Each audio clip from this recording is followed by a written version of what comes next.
Hello and welcome to EduShield.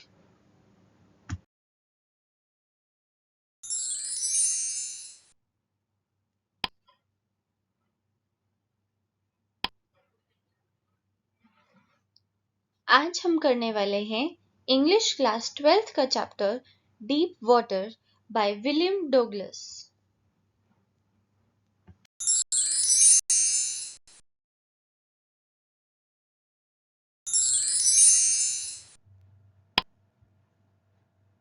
तो अब start करते हैं आगे का chapter. Then strangely there was light. I was coming out of the awful yellow water. At least my eyes were. My nose was almost too. Then I started down a third time. I sucked for air and got water. The yellowish light was going out. Then all effort ceased. I relaxed. Even my legs felt limp, and a blackness swept over my brain. I wiped out fear. It wiped out terror. There was no more panic. It was quiet and peaceful. Nothing to be afraid of. This is nice. To be drowsy. To go to sleep. No need to jump. Too tired to jump. It's nice to be carried gently. To float along in space.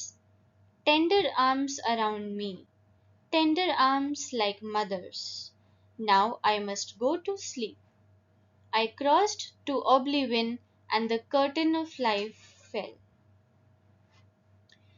तो फिर एकदम से author के साथ कुछ एक अजीब चीज होती है और उन्हें एक लाइट नजर आती है और उनकी आईज पानी से बाहर जाती है और उनकी नोज ऑलमोस्ट बाहर आने ही वाली होती है, लेकिन फिर वो पूल के नीचे जाने लग जाते हैं फॉर द थर्ड टाइम, यानी कि तीसरी बार।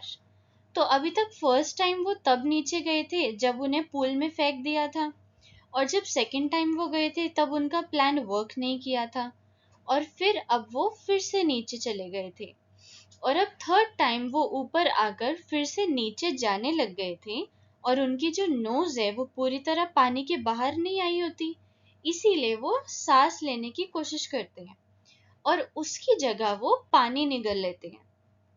और जो लाइट थी वो भी अब चली गई थी क्योंकि वो फिर से डूबने लग गए थे, और उसके बाद उन्होंने अपने सारे एफर्ट्स पानी से बाहर निकलने के लिए बंद कर दिए थे। जो अपने आप को बचाने के लिए वो एफर्ट्स कर रहे थे वो उन्होंने रोक दिए थे और वो बिल्कुल रिलैक्स हो गए थे।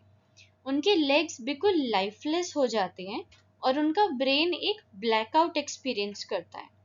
उनका जो डर था वो खत्म हो गया था और वो बिल्कुल पैनिक नहीं कर रहे थे उस टाइम।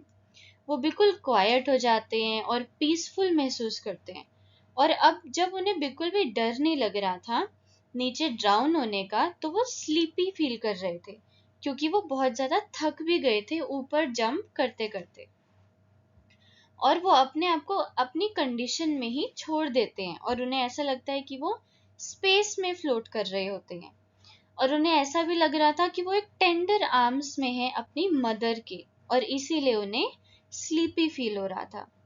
और उसके बाद वो अनकॉन्शियस हो गए थे और वो डेथ की तरफ मूव कर रहे थे।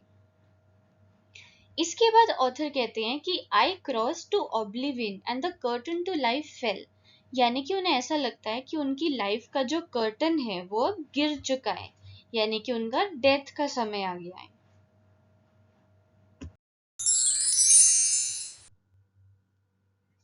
The next I remember, I was lying on my stomach beside the pool, vomiting. The chap that threw me in was saying, but I was only fooling. Someone said, the kid nearly died. Be all right now, let's carry him to the locker room. Several hours later, I walked home. I was weak and trembling. I shook and cried when I lay on my bed. I couldn't eat that night. For days, a haunting fear was in my heart. The slightest exertion upset me, making me wobbly in the knees and sick to my stomach. I never went back to the pool. I feared water. I avoided it whenever I could. तो author हमें ये बताते हैं कि उनको इस moment के बाद जो अपनी मेमोरी याद थी वो तब की थी जब वो पूल के पास अपने पेट के बल लेटे हुए थे और वॉमिट कर रहे थे। और जिस लड़के ने उन्हें पानी में फेंका था वो वहां पास में बोल रहा था कि मैं तो सिर्फ मजाक कर रहा था। और उसी टाइम एक दूसरा आदमी चिल्लाता है कि वो लड़का अभी अभी मरते मरते बचा है। और फिर वो ऑथर को लॉकर रूम की तरफ ले जाते हैं और वहां पर कुछ घंटों तक रहने के बाद ऑथर अपने घर की तरफ जाते हैं और वो बहुत वीक और शिवर्ड फील कर रहे होते हैं और वो बहुत देर तक अपने बेड पर जाकर लेट जाते हैं और खाना भी नहीं खाते। इस इंसिडेंट के बाद उनके दिल में एक डर बैठ गया होता है कि उन्होंने बहुत दिनों तक जो उनको बहुत दिनों तक हॉन्ट भी कर रहा होता है।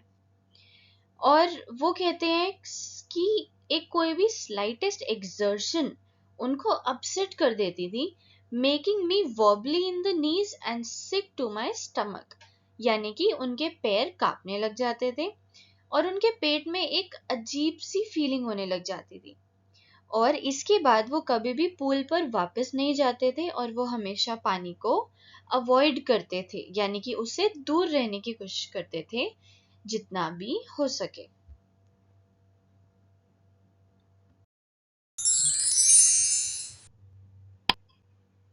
A few years later, when I came to know the waters of the Cascades, I wanted to get into them, and whenever I did, whether I was wading the Teton or bumping river or bathing in warm lake of the Goat Rocks, the terror that had seized me in the pool would come back. It would take possession of me completely. My legs would become paralyzed. Icy horror would grab my heart. This handicap stayed with me as years rolled by. In canyons on main lakes, fishing for landlocked salmon, bass fishing in New Hampshire, trout fishing on the Dutchess and Metolius in Oregon, fishing for salmon on the Columbia, at Bumping Lake in the Cascades, wherever I went, the haunting fear of water followed me. तो अब author कहते हैं कि कुछ सालों बाद भी उन्होंने कैस्केड्स के झरनों को देखा कुछ सालों बाद, तो तब वो उसमें जाना चाहते थे। और वो बताते हैं कि जब भी उन्होंने पानी में जाना चाहा, तो चाहे वो कहीं भी हो, उनका वो पूल का वो जो टेरर था वो हमेशा वापस लौट के आ जाता था और वो पूरी तरह उस टेरर के वश में हो जाते थे। उनकी टांगे पैरालाइज हो जाती थी और एक आइसी हॉरर यानी कि एक बर्फीला डर उनके दिल को जकड़ लेता था।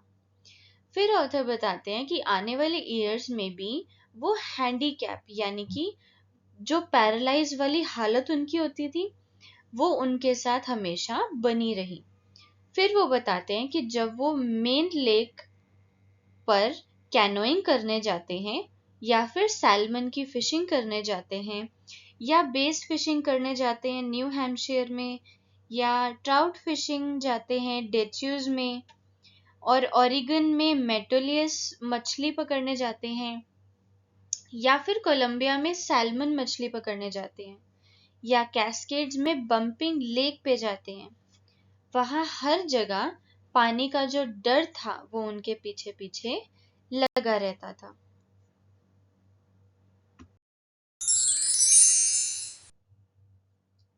It ruined my fishing trips, deprived me of the joy of canoeing, boating, and swimming. I used every way I knew to overcome this fear, but it held me firmly in its grip.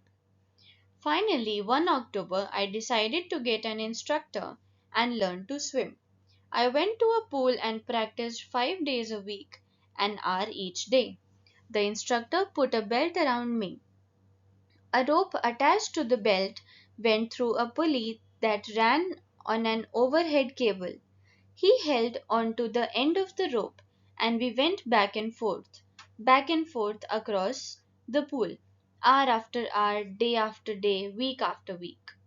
On each trip across the pool, a bit of the panic seized me. तो अब यहाँ author कहते हैं कि उस डर ने उनकी सारी फिशिंग ट्रिप्स को रुइन कर दिया था, यानी कि बर्बाद कर दिया था, और उनकी जो खुशी थी कैनोइंग, बोटिंग और स्विमिंग करके, उस खुशी से भी उस डर ने ऑथर को डिप्राइव कर दिया था और वो ये सब एंजॉय नहीं कर पाए। ऑथर ने उस फियर को ओवरकम करने का हर तरीका यूज करके देख लिया था, लेकिन वो डर ऑथर को छोड़ ही नहीं रहा था। तो फिर फाइनली अक्टूबर में ऑथर ने स्विमिंग सीखने के लिए एक इंस्ट्रक्टर को हायर किया और उन्होंने रोज पूल पर जाकर 5 डेज तक प्रैक्टिस करी, 1-1 घंटा। तो जो इंस्ट्रक्टर था वो ऑथर के अराउंड एक बेल्ट बांध देते थे और एक रोप अटैच कर देते थे ऑथर की बेल्ट से, जो कि एक पुली से जुड़ी हुई होती है। और जो इंस्ट्रक्टर होता है वो पुली के एंड पर उस रोप को अच्छे से पकड़कर खड़ा रहता है ताकि ऑथर बिल्कुल सेफ रहे। फिर ऑथर रोज 1 घंटा बैक एंड फोर्थ उस पूल में प्रैक्टिस करते थे, लेकिन हर राउंड में उनको थोड़ा सा पैनिक फील होता था और उनका जो टेरर था वो उन्हें हर राउंड में थोड़ा सा सीज करता था।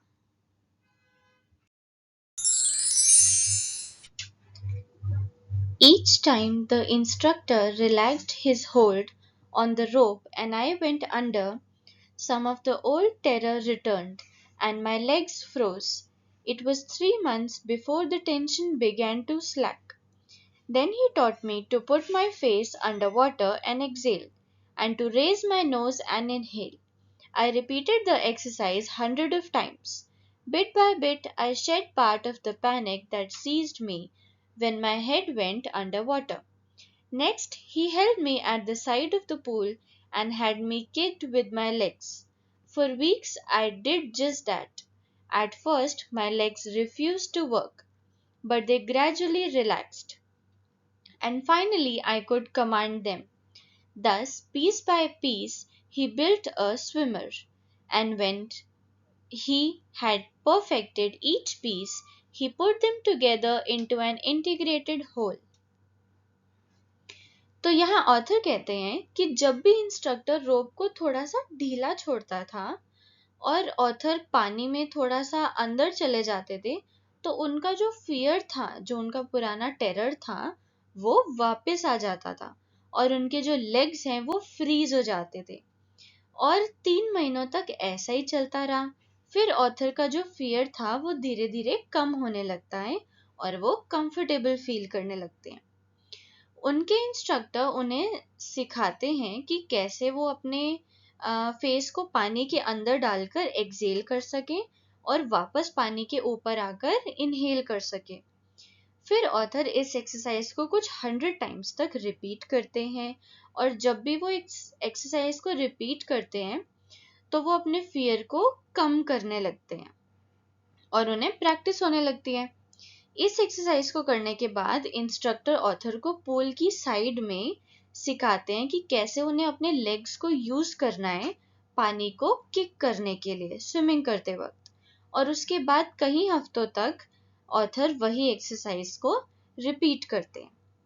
फिर ऑथर कहते हैं कि उसे एक्सरसाइज को करते हुए उनके लेग्स पहले फ्रीज हो जाते हैं और फिर वो एक्सरसाइज को नहीं कर पाते थे, लेकिन धीरे धीरे वो रिलैक्स फील करने लग जाते हैं और उस एक्सरसाइज को करने में कंफर्टेबल होने लग जाते हैं और फिर धीरे धीरे उनका अपने लेग्स पे जो कंट्रोल है वो भी अच्छा होने लग जाता है। फिर वो कहते हैं कि इंस्ट्रक्टर ऐसे ही एक एक एक्सरसाइज परफेक्ट करवाते हुए पीस बाय पीस ऑथर को एक स्विमर में कन्वर्ट करते हैं और सारे कंपोनेंट्स को सिखाने के बाद वो ऑथर को उन सभी एक्सरसाइजेस को इंटीग्रेट कर कर एक साथ यूज करना सिखाते हैं जिससे कि ऑथर स्विमिंग कर पाए।